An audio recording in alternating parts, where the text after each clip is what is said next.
Good afternoon, all. Thanks a lot for joining. I hope you are having a really nice day, good lunch, some interesting conversations. My name is Stijn Vercammen, and I'm here to introduce you the European Hydrogen Observatory.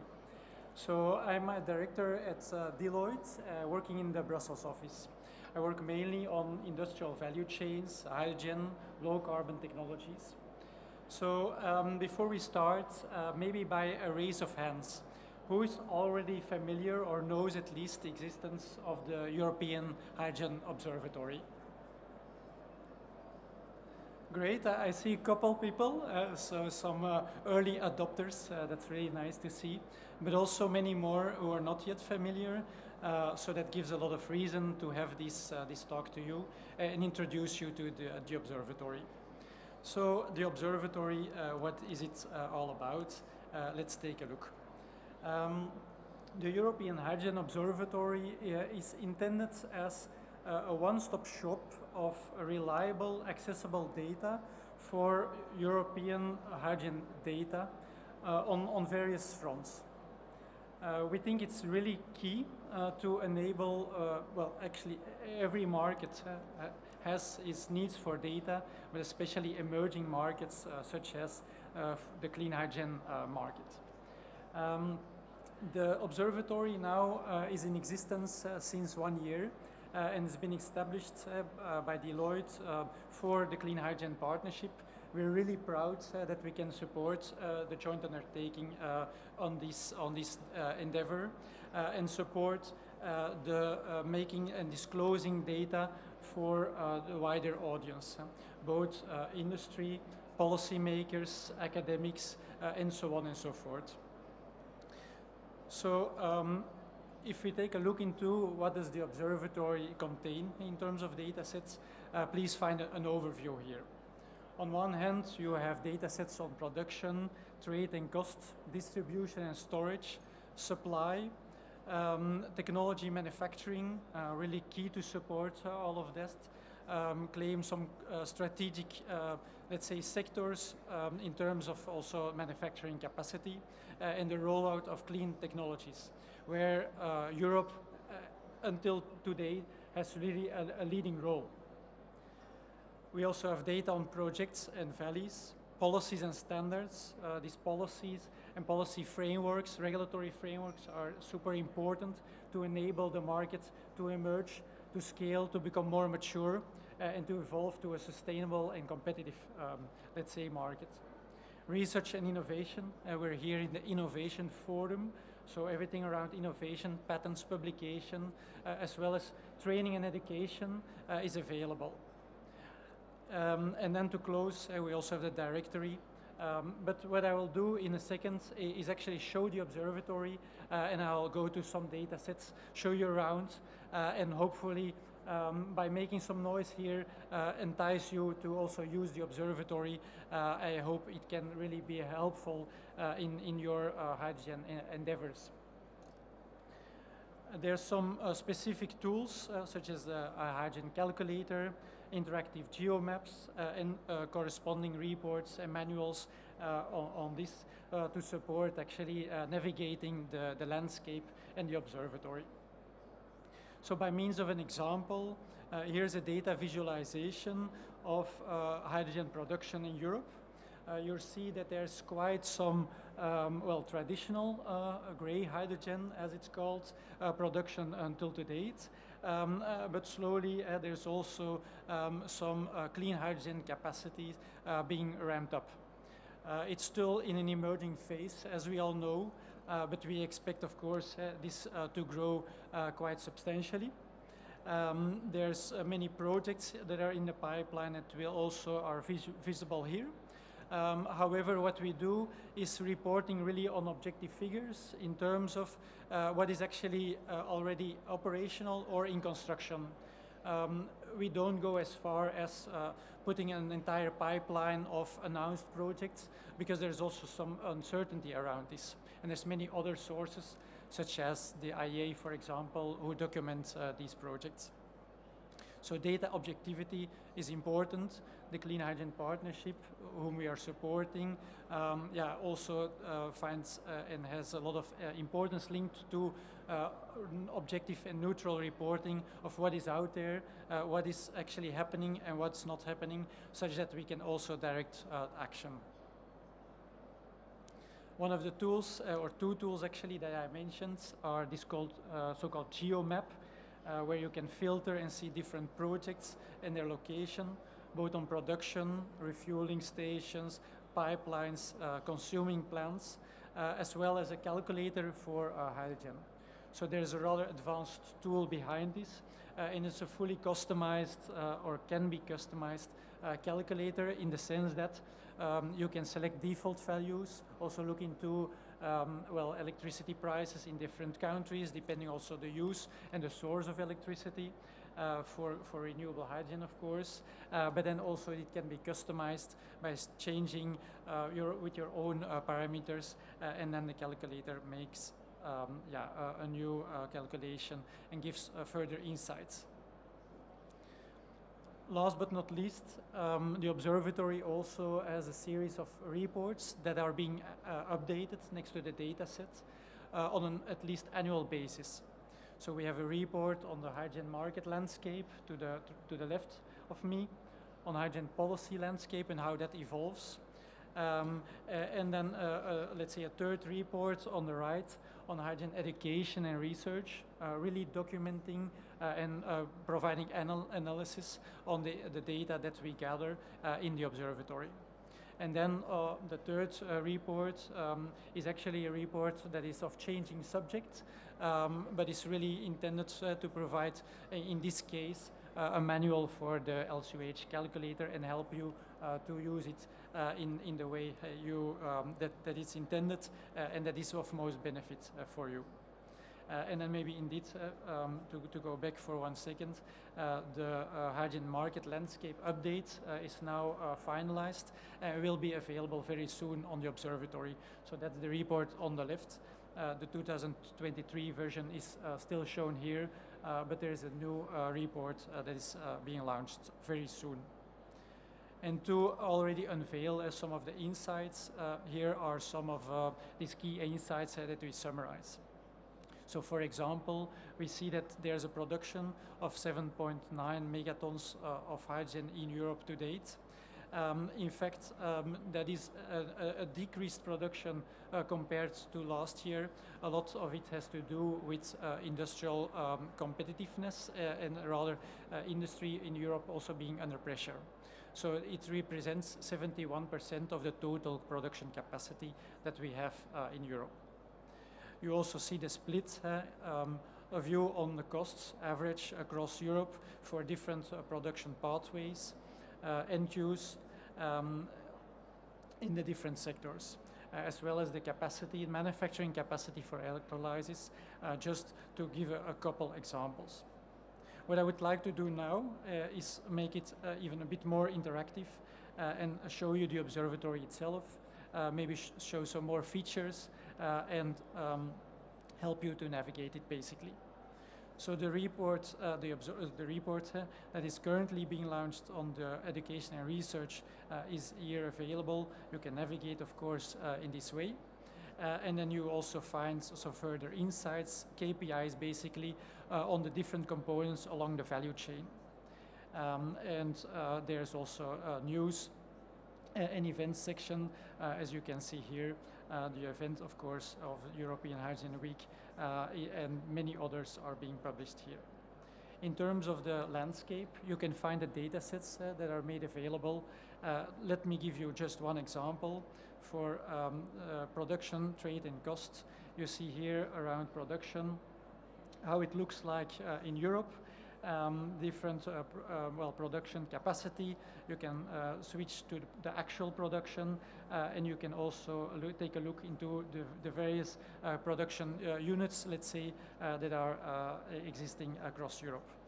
You can select a country, you can select various types of processes and navigate really the entire landscape. I'll not go into all the details now, but just as one example. Another example is our so-called company directory, where you find really a good overview of many players. In fact, we have 1,500 and up players in the observatory that are along the value chain and in many countries. You can find here and browse, for example, I would like to look an electrolyzer player in a specific country. Let's take, for example, in Denmark. You can refine the results and then the list will update and you can find some further insights on players who are existing and present in the field. Another example is there's many, as you know, national hydrogen associations across Europe. If we refine the results, you can find them and you can easily contact them and see if they can help, at least for local efforts as well. A last thing that might be interesting to show, some insights on education materials, training programs. All of this is available on the observatory.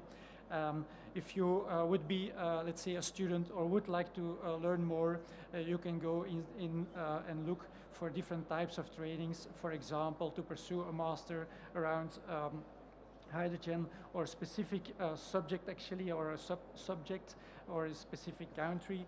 You can refine the results and then you can look into all these details of educational programs being available. So just, let's say, a couple of examples, a grasp out of the larger repository, let's say, to show you what the observatory is about. We are actually very proud and very happy that we can help the JU in this undertaking and make this data available to you and to the wider public. The data sets are being, let's say, updated on a very regular basis, but we really invite you also to engage with us. And in fact, that last part might lead you to the end of my presentation. So we would be very happy, and as a call to action, to receive your feedback. So please go on the observatory. There's a contact form. There's an email address of the observatory. Go and reach out. If you have feedback on the data sets, if you have data sets that you would like to put available, that you would like to discuss with us, we're very open and welcome to discuss, because we intend to improve and make what we have as relevant as possible. So that leaves me and brings me to the end of the presentation and the introduction to the observatory.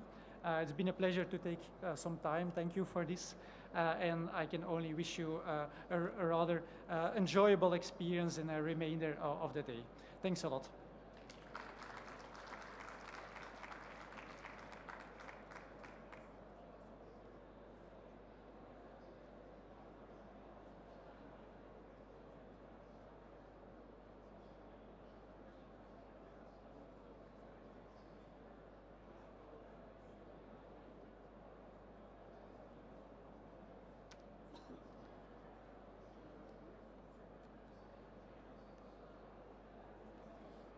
Hello.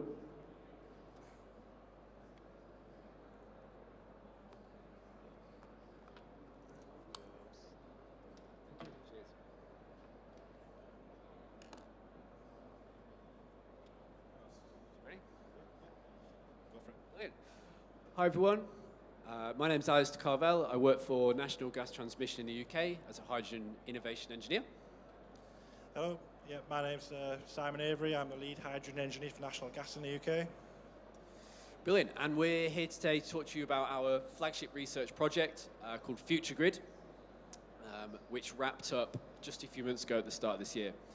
So we're here at the conference, and it's great to see loads of hydrogen producers and also hydrogen end users, but we think there's a piece of the puzzle in the middle, which is hydrogen transport and storage, which is where our project comes in, and National Gas Transmission's work comes in as well. So we'll introduce the project in some detail in a moment, but spoiler alert, yes, we believe we can repurpose large portions of the gas transmission network to transport hydrogen, as well as hydrogen natural gas blends. And this repurposing option of the gas transmission network offers a massive cost saving to the consumer as well, to the general public of the UK, and obviously these opportunities in Europe as well.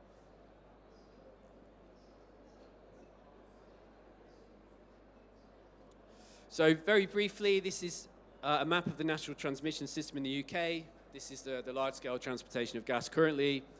We have 5,000 miles of high-pressure pipe, 24 compressor stations, essentially pumps, pumping gas around the country. You can see that in the UK, a large portion of our gas demand goes towards domestic use, so most of our houses rely on gas for hot water and heating.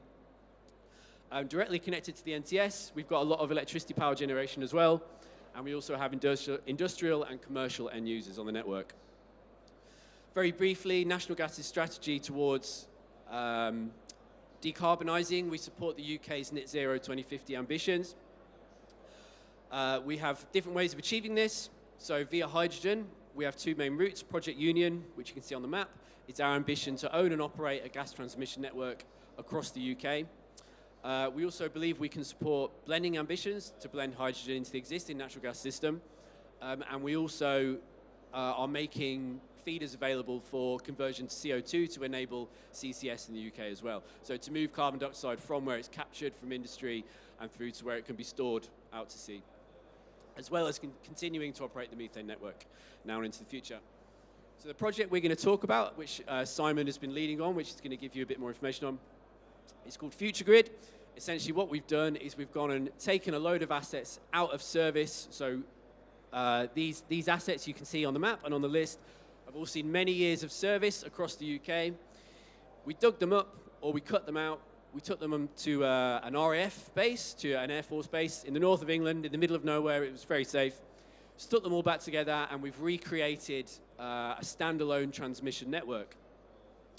You can see the asset list on the right. That represents 60 to 70% of all assets in operation now on our transmission system. And what we did is we flowed methane through it. Then we flowed different hydrogen blends, 2%, 5%, 20%, and then we flowed 100% hydrogen through the network as well. What we did is we studied the performance of each asset within that and then the operation of the system as a whole to learn about how the network today would manage with a change of gas through blends or hydrogen.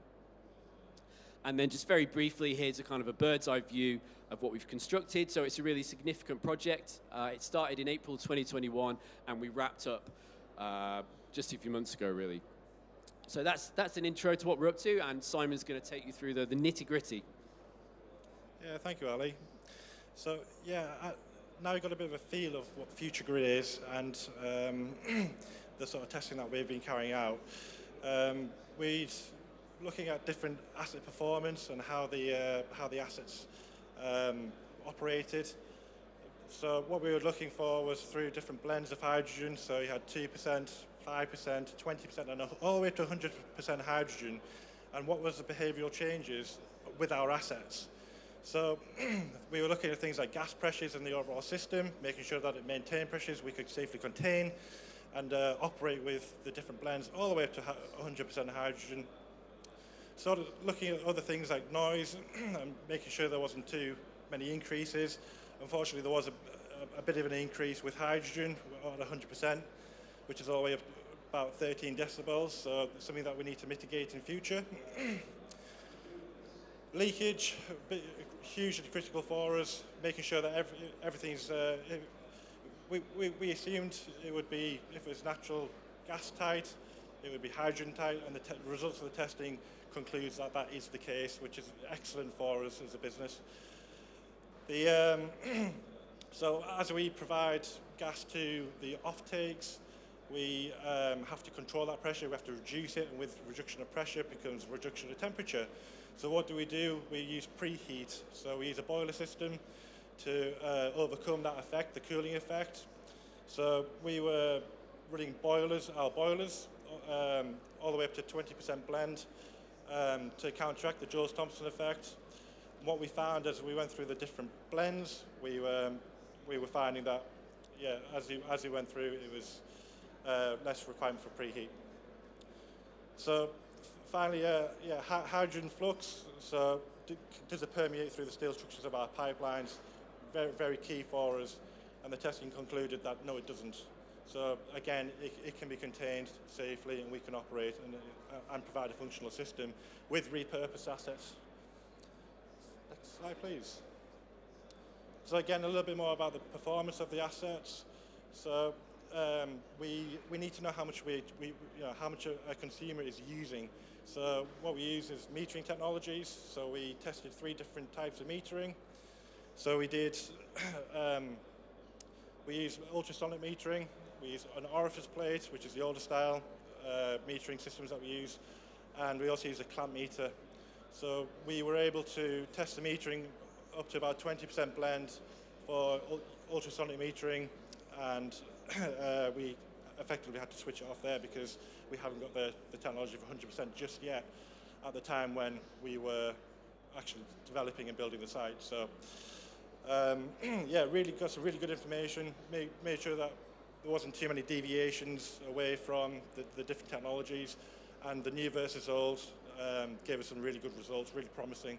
So we can help to develop that fiscal standard in the future. So another critical one, ball valves we use for isolations and emergencies, or for our maintenance activities across our networks. So there's a lot of kind of assumptions about sealing capabilities with hydrogen. What we found with especially Cameron ball valves, and we use a lot of Robert Court valves as well, that the sealing capability didn't really change as we went up through 2%, 5%, 20%, and 100%. So really, really promising that we can vent off, and we can safely operate our networks with all the way up to 100% hydrogen. Again, for flow control valves, so what we use to protect our sites from overpressurization, should the pipework not be rated, we're able to control with the different blends and all the way up to 100% hydrogen. So again, really, really promising for us, that we don't need to go out and reinvest, and effectively we've saved a lot of money for the consumers. So to protect our off-takes and like the likes of power stations, we use, as mentioned before, regulator skids, which basically decrease the pressure, and we can give you a pressure that you can work with. So what we found was the existing systems that we do use have, we have the capability to control and safely deliver to our customers. So gas quality, we had a analyzer which was modified, and it operated really well. So we were able to use the data to actually tell us our gas composition, how much hydrogen do we have in that loop, and make sure we had a homogeneous mix through. So again, really promising results. And finally, on some of the testing of Future Grid, we have what's called a fatigue rig. So we've got 9 vintages of welds. We're stress cycling, so we're depressurizing, pressurizing at 100% hydrogen, and we're going up for, trying to maximize our design life, which was originally 40 years, up to 200 years. So that's a really big factor of safety that we're putting onto these pipelines. And most of our pipelines do not see the stress cycling, because it's few and far between when we do actually have to do a full degas of our network or sections of our network. So we really are going above and beyond with the standalone hydrogen testing. And again, you can see some other tests that we've been doing in the background there, which is leak testing of flanges, making sure we don't have to change all the joints, ring-type joints, or any sort of spiral wound gaskets. So really, really, really good. So we've got now further funding secured for moving forward with our phase 2, which is a recompression loop, our biggest, most expensive asset, and we're bringing that to Future Grid at Spade Adam, and we're going to be doing the exact same, but on a nationwide scale, and get that data so that we can feed into our other flagship project, which is Project Union, which is joining together the UK backbone and creating that hydrogen economy. Thank you. Brilliant. The other piece of work we're undertaking next on the phase 1 loop, which is the pipework you saw at the start, is we're calling phase 1 deblending. And what this is going to trial and demonstrate is the withdrawal of hydrogen only from a hydrogen natural gas mix through this deblending unit, and we're going to build a refueling station on site, so you can bring your Mirai or your Highlander, whatever, over to site and refuel it at Future Grid. And the idea behind this is that the being able to offer the national transmission system to hydrogen producers is a way of growing a burgeoning hydrogen economy. So small-scale producers could inject into the national transmission system, and then elsewhere in the network, users who only wanted a specific type of gas would be able to withdraw that from the network or burn the blends. And we're doing a lot of work with people who use the network currently, off-takers and customers, to understand their requirements in terms of gas purity. So at National Gas, we have a really big, as well as these projects, we do loads of other research projects around hydrogen, hydrogen blending and CCUS. So thanks for having us both. And if you've got any questions, we'll be around about here for some time. So thank you all for listening. Thank you.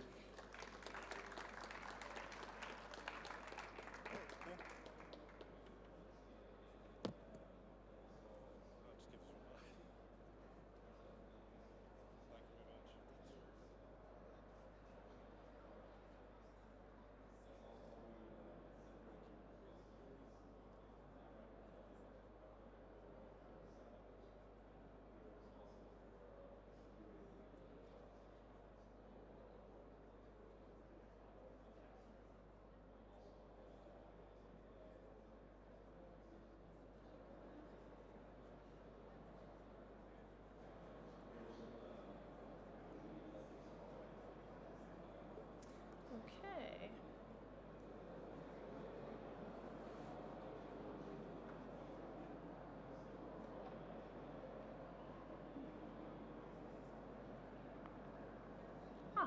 There we go.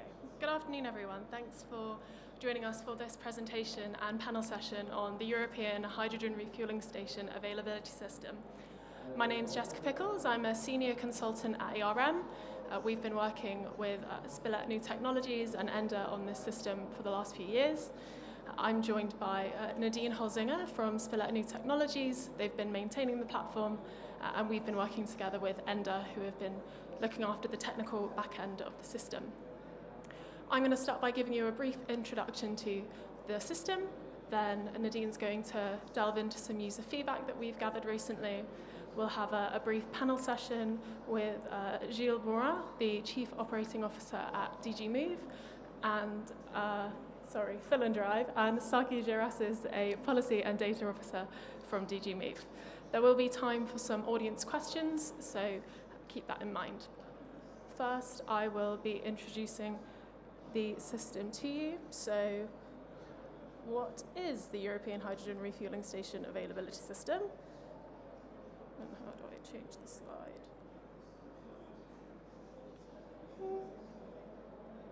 Apologies, some minor technical difficulties. Do this.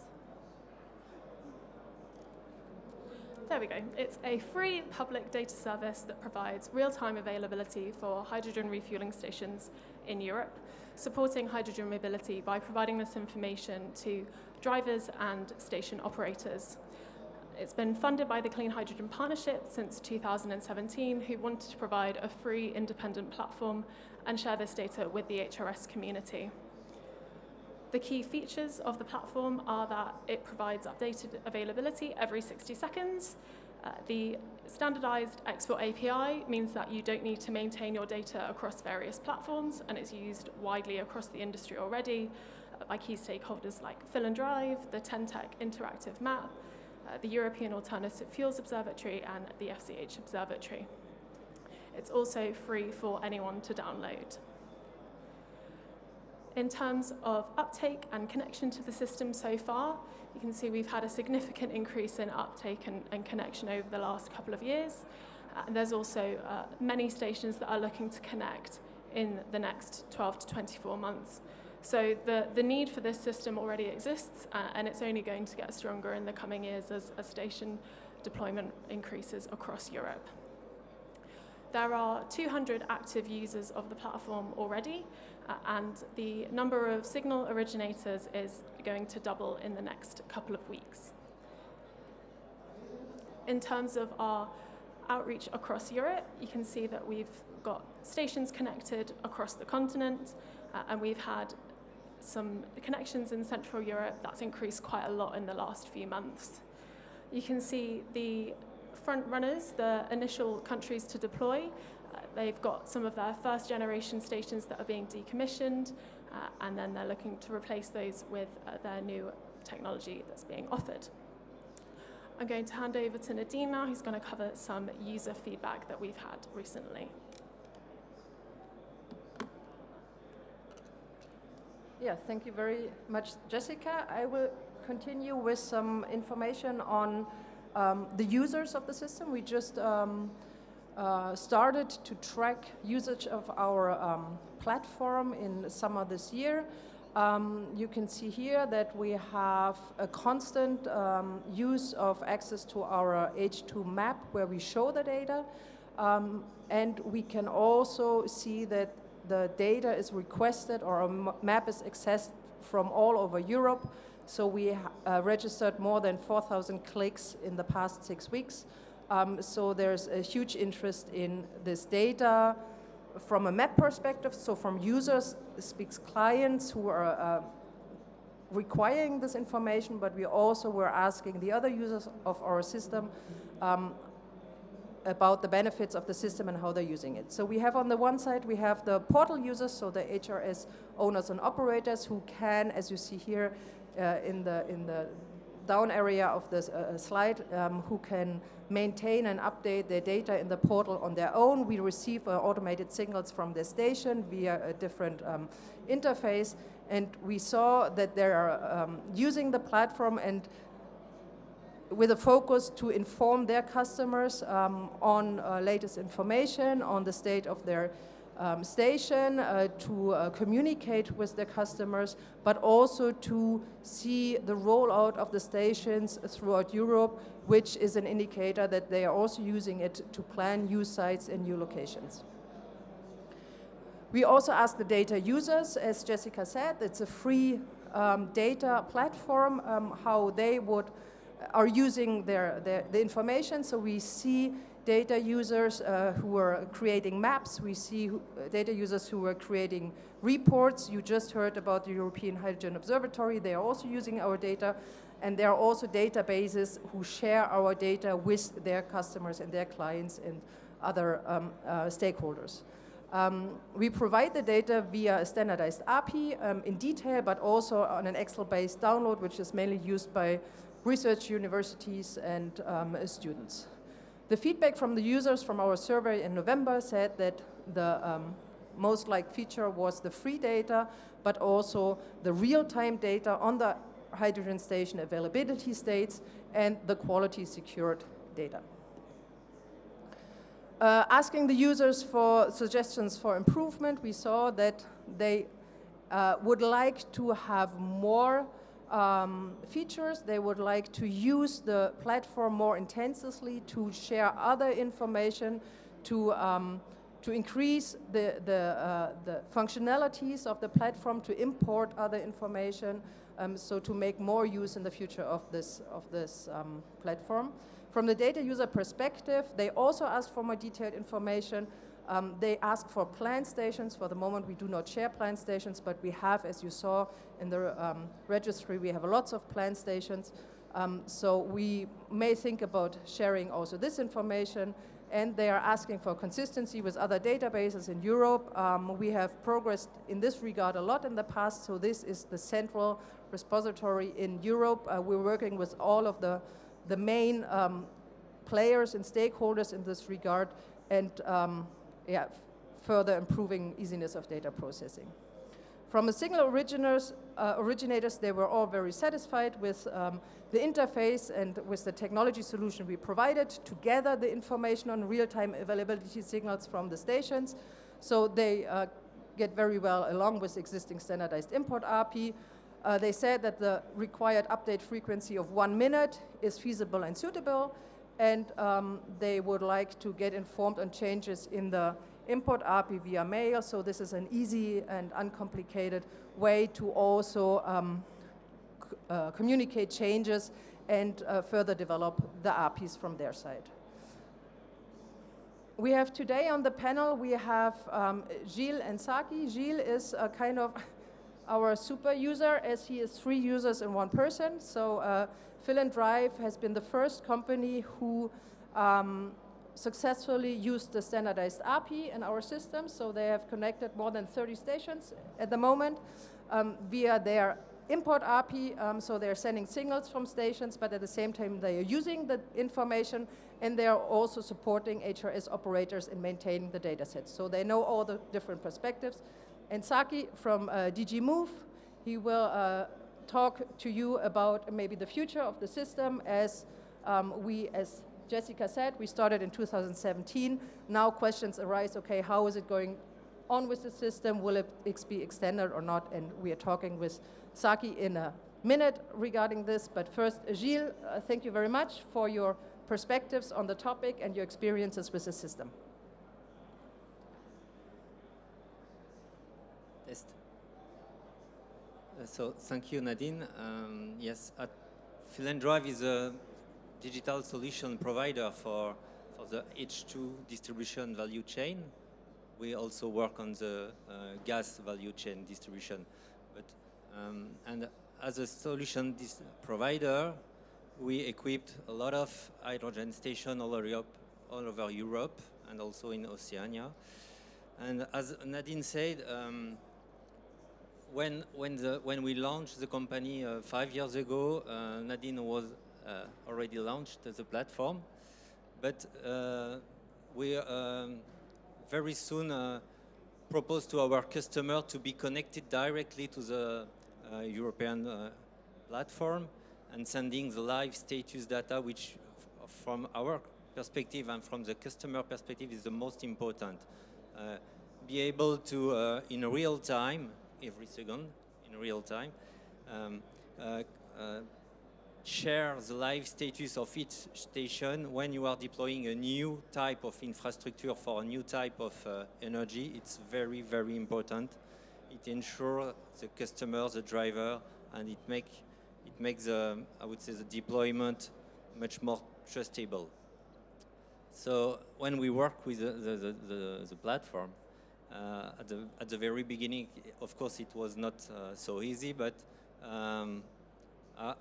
I would like to say that a lot of effort has been done both sides, and quickly we reach normal level of working, and the interface between our system for our customer and the E-HRSAS platform is now working well since at least 4 years. No specific topic, no specific issue. Our customers, both on the operator side and on the fleet management side, are very happy of the data, are very happy of the quality of the data. That's very important, the quality. And I have to say that this platform was very important in supporting the, I would say, the quality of the deployment of the network and the trustability of the deployment of the network towards the community. That's the point. Thank you, Gilles. Maybe I pass on to Saki to hear the perspective of DG Move on the system and the platform. Thank you, Nadine, colleagues.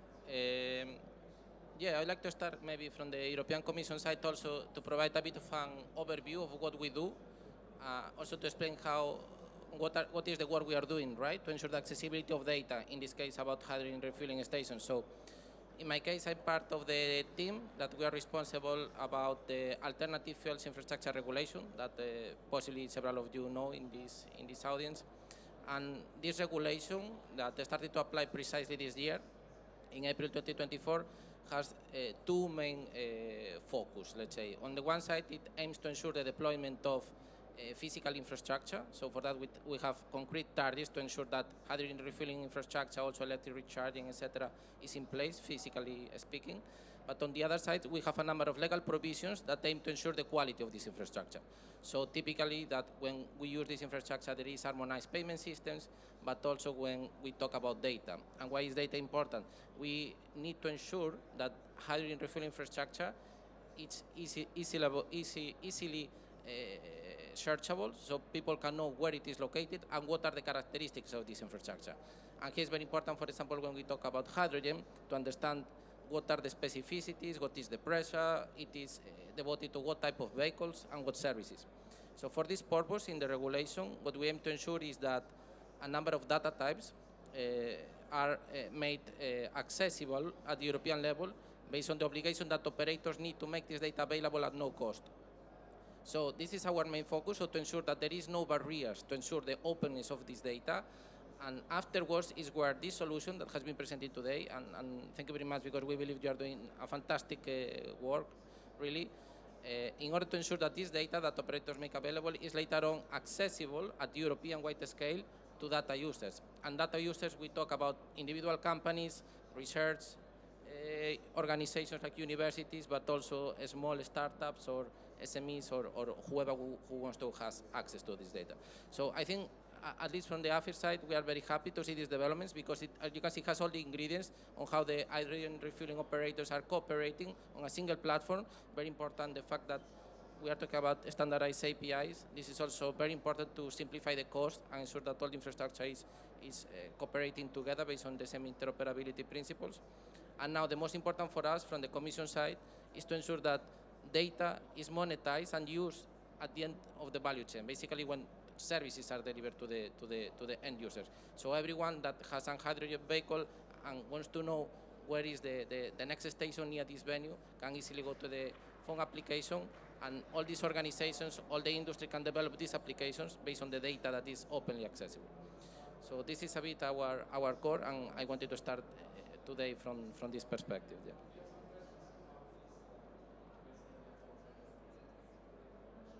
Yes, just to complete and to put on the table my concern in terms of private company. Of course, we have developed this interface for our customer to the E-HRSAS platform. It works well, and when we read the AFIR beginning of this year, and when we discover the Article 20, of course we say, okay, there is something similar already existed. We spent money to develop the connection, and I think it works well. So our concern is, we don't want to be obliged to duplicate, and so we think this is a good idea to have a single centralized repository with some data to develop our own services on the market, but it's important that the AFIR implementation do not impose a new system, I would say. So I will be very happy if I can, at FillnDrive, if we can propose some support and some ideas and some insight for that. And I just want also to mean that the AFIR is also embracing all the new energy, and the data are coming from different charging network, let's call it like that to be politically compliant. But so we're working, we have also developed some solution for other type of energy, so it's important to have something that is rational. And I think after that the private sector will be able to develop profitable and interesting service for the users. Okay, thank you, Gilles and Saki. Are there any questions from the audience? One of speakers in the panel. Yeah, there's one. No, maybe.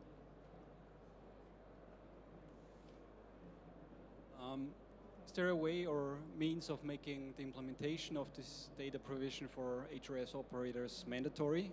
Because currently, as a fuel cell vehicle user, I use all of these different platforms, and I still notice that there are HRS stations that are not mapped yet. So it's quite a challenge.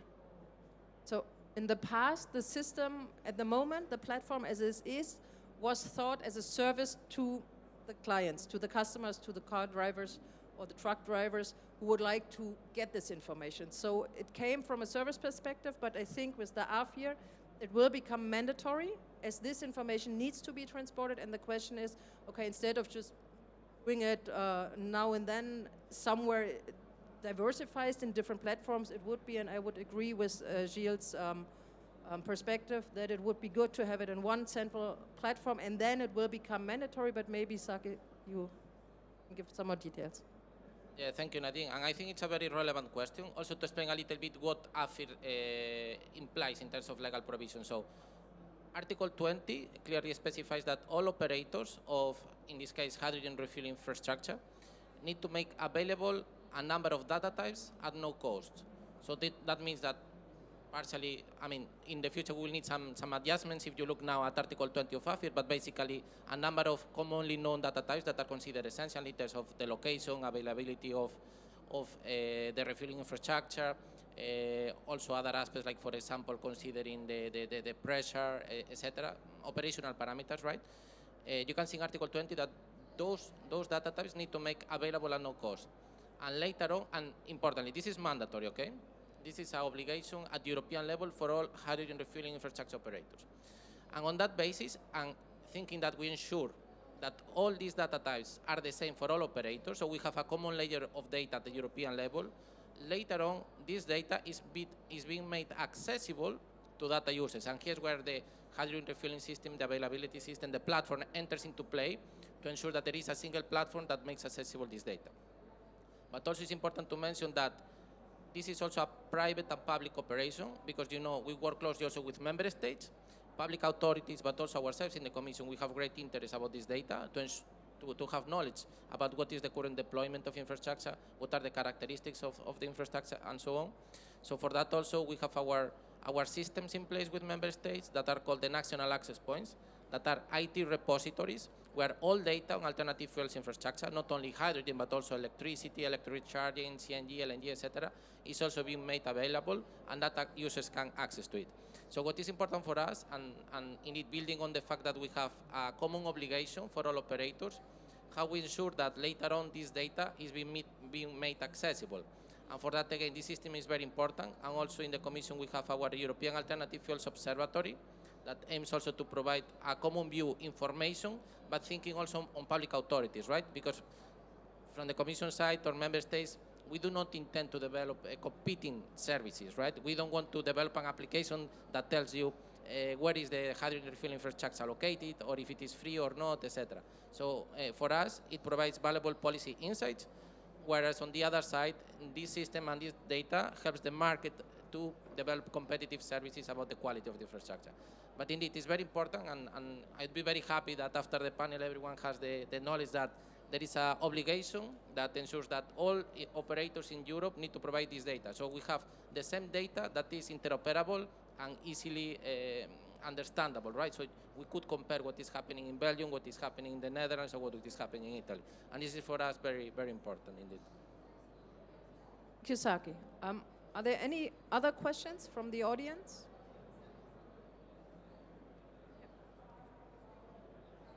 Yes, Lionel Boyer, Clean Hydrogen JU. Question about the rollout of trucks, heavy duty E-HRSAS. How will that be integrated in a new platform, or what parameters Commission is asking to be integrated, or what do you see from your client, FillnDrive, to be included in a new platform?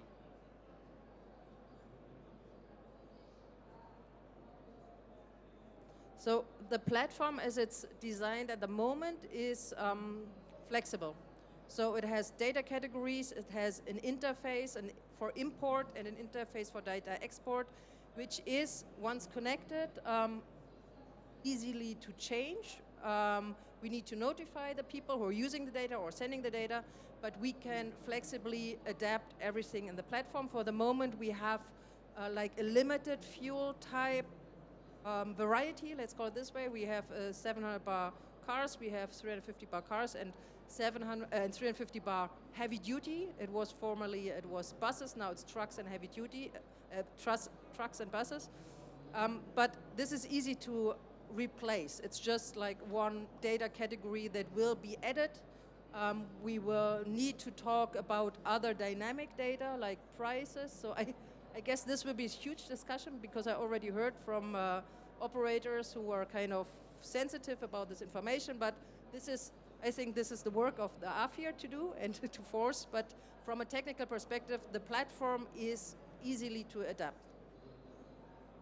And as we already have in most of the HRS suppliers. As we saw, there are many of the HRS suppliers who are now doing factory fitted solutions, so they just, when they sell their stations, for example, as Maximator, it's already included the interface. So this is a good progress, so that they will take care that all this information that are requested will automatically get in the right format into the platform. And if I can add some word, of course, in our solution, we have much more data than the data we send to the platform. So we know how much hydrogen is present at real time, if it's available for trucks. So it's not so easy, so complicated, sorry, to enrich the data set we send to the platform. So we are just one of the signal originator, but I guess it's the same for the others.